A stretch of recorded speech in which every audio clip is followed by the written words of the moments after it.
हम लोग को शुरू से सिखाया जाता है कि इस लहजे में रहो, ऐसे रहो, इस तरीके से रहो। लेकिन अब वही अगर बचपन से अपने बेटे को सिखाया जाता कि आप ऐसे रहिए, वैसे रहिए, तो कभी ऐसा कांड होता? कभी नहीं होता। हम सिर्फ इतना मांग कर रहे हैं कि जो बेसिक राइट है जीने का वो मिल जाए लड़कियों को। कि कुछ कहा ही नहीं जा सकता कि इंसाफ मिलेगा, कभी नहीं, क्वेश्चन मार्क ही रह जाएगा। कितने साल में मिलेगा, कब तक मिलेगा, कुछ भी पता नहीं। कि एक डॉक्टर जिसका काम हम लोग को बचाना है वो खुद सेफ नहीं है तो फिर हम लोग को कौन बचाएगा? देखिए, सब घर का मेंटालिटी बहुत अलग होता है। बिल्कुल नहीं कहेंगे कि बेटियां शुरू से दबाव में रही हैं। ऐसा बहुत सारा परिवार है जो अपनी बेटी को अपना पंख देता है उड़ने के लिए। घर में जब बेटियां होती है तो खुशी का माहौल होता है। बेटियां जब होती है नवरात्रि में सहयोग होता है। बेटियां जब होती है तो घर की लक्ष्मी कहा जाता है। जब बेटियों के साथ अत्याचार होता है तब क्या कहा जाता है, आइए बेटियों से जानें। आप किस चीज़ की मांग कर रहे हैं?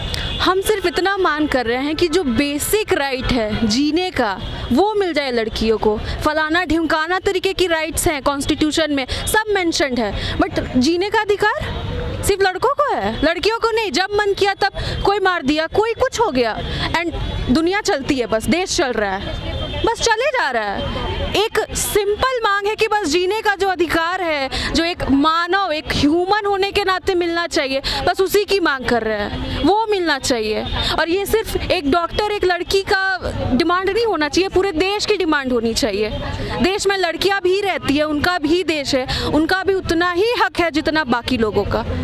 बेटी बचाओ बेटी पढ़ाओ का नारा छोटे से लेके बड़े नेता, छोटे मंचों से लेके बड़े मंचों तक गूंजता, उसके क्या कहेंगे? हम ये कहना चाहेंगे कि जो रिसेंट में पता चला कि 3 विक्टिम और थे, उसको जल्द से जल्द पकड़ा जाए, और वो जो उसके साथ जो लड़की थी उन लोग को भी पकड़ा जाए। 3 जो लड़की जो लड़कों को मदद की थी उसको भी पकड़ा जाए।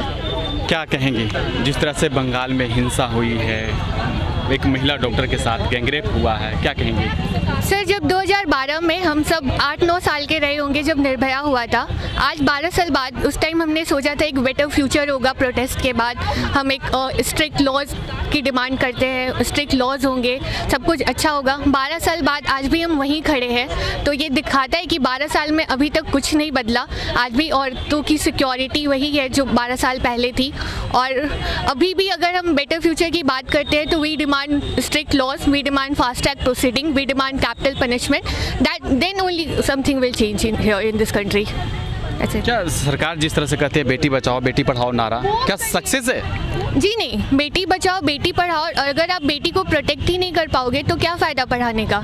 That doctor was a highly qualified woman, she was a doctor, still she faced this horrific incident. So अगर आप बेटी को पढ़ा रहे हो तो बेटी को प्रोटेक्ट भी तो करिए।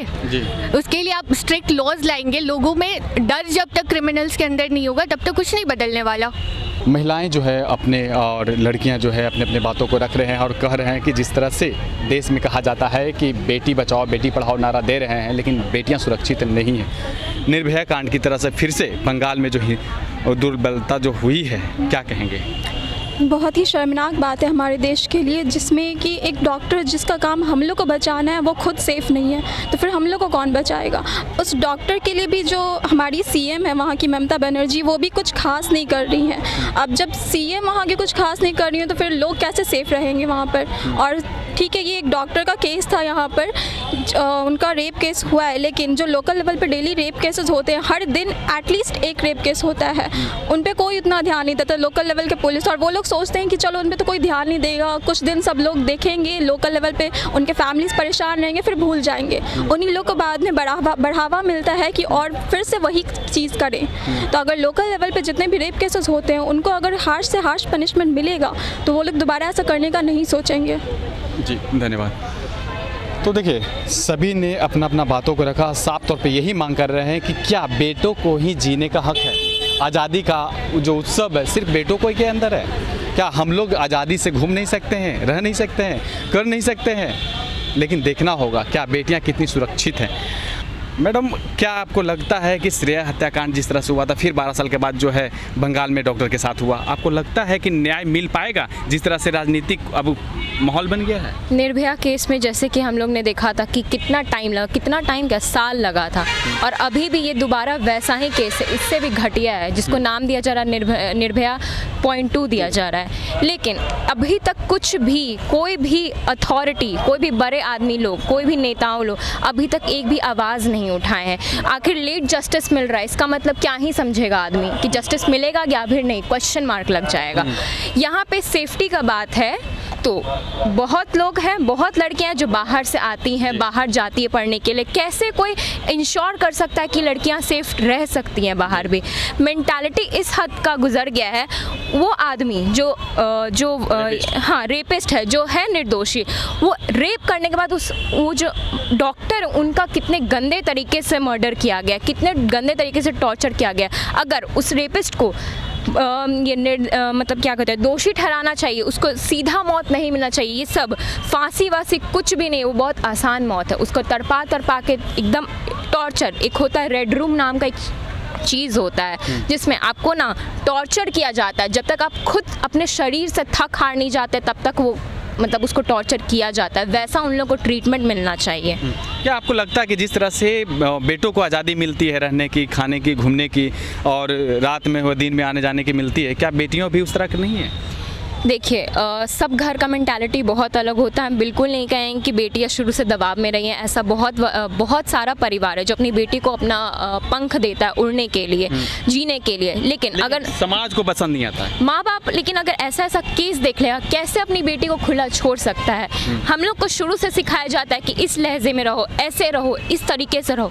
लेकिन वही अगर बचपन से अपने बेटे को सिखाया जाता कि आप ऐसे रहिए, वैसे रहिए, तो कभी ऐसा कांड होता? कभी नहीं होता। वो एक ऑन डॉक्टर ड्यूटी पे थी, वो आखिर देश के लिए सपोर्ट करी थी, वो एक भगवान के रूप में थी, उनको नहीं छोड़ा गया। जो आखिर दूसरे का जान बचाती, उनका जान लिया गया। और अभी भी कई लोग बोलेंगे कि अरे लड़की का गलती था, लड़की का कपड़ा पहनावा गलती था। यहाँ पे क्या पहनावा गलती था? यहाँ वो कहाँ पार्टी करने गई थी या कहीं गंदे जगह गई थी? नहीं, वो अपने काम की जगह पे थी, उनकी जिंदगी बचाने में लगी हुई थी।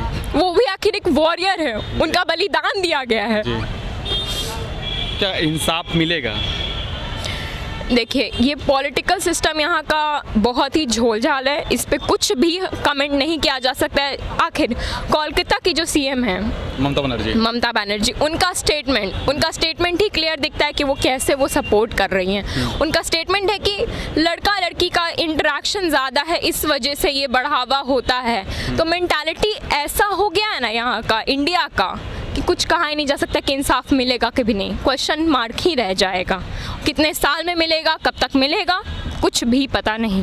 बेटियां कब तक सुरक्षित होगी लगता है? बिल्कुल भी नहीं हो जाएंगी, बिल्कुल भी नहीं। नरेंद्र मोदी के जो कहे हुए वादे हैं कि बेटी बचाओ बेटी पढ़ाओ, बेटियों को सम्मान दो, लगता है सम्मान? ये उन पे डिपेंड है, उनको अभी तक एक्शन लेना चाहिए था, लेकिन कह नहीं सकते हैं, कुछ भी कह नहीं सकते हैं, क्वेश्चन मार्क ही रहेगा। जी देखिए, हम क्या नाम है? वेदिका श्रेष्ठ।